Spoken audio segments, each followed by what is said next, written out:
బంతి పువ్వు ఒత్తి ఈ వీడియోలో చూద్దండి 365 ఒత్తులు.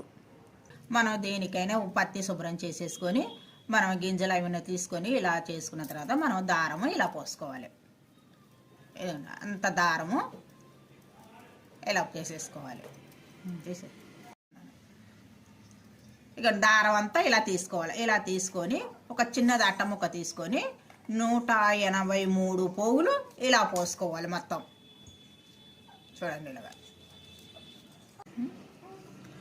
ఇవి ఇలాగ అట్టకి 183 పోగులు ఇలా పోసుకున్నాను. ఇటుపక్క 183, ఇటుపక్క 183. ఈ అట్టకు మనం ఇలా తీసేసుకోవాలి. ఈ దారమే కొంచెం ఇలా వేసుకోవాలి.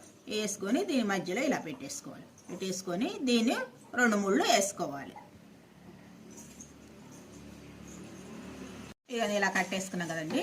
దీన్ని ఇటు పక్క కట్ చేసుకోవాలి. 2 పక్కల కట్ చేసుకోవాలి. మళ్ళీ ఇటు పక్క కట్ చేసుకోవాలి.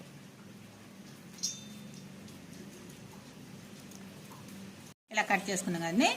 దీన్ని మళ్ళీ మనము ఇలాగా పువ్వులాగా ఇటు పక్క అటు పక్క కన్నం వచ్చేటట్టు చూసుకోవాలి. మనం దీన్ని కూడా ఇలాగ అనుకోవాలి. ఇదో మధ్యలో కన్నం వస్తుందండి. ఈ కన్నంలో మనం ఈ ఒత్తి పెట్టుకోవాలి. ఇలాగా మనం ఈ ఒత్తి ఎందుకంటే మనం వెలిగించుకోవడానికి ఇలా పెట్టుకోవాలి. ఈ చుట్టూ మనం నీట్గా కట్ చేసుకోవాలి. ఇది నీట్గా చుట్టూ ఇలా కట్ చేసుకోవాలి. ఇలా చేసుకొని మనం నీట్గా ఇలా కట్ చేసుకొని మధ్యలో ఒక ఒత్తిని పెట్టుకున్నాం కదా. ఈ పువ్వు ఏంటంటే బంతి పువ్వు ఒత్తు. ఇది 365 ఒత్తులండి. ఇది మనం పౌర్ణం కానీ సోమవారం కానీ ఎప్పుడే కార్తీక మాసంలో ఎప్పుడైనా మనం ఇలా వెలిగించుకోవచ్చు. ఈ బంతి పువ్వు ఒత్తిని ఈ వీడియోలో చూసాం కదండి. మరి నెక్స్ట్ వీడియో కలుసుకుందాం. వీడియో నచ్చుతున్నాయి లైక్ చేయండి, షేర్ చేయండి, సబ్స్క్రైబ్ చేయండి. Thank you.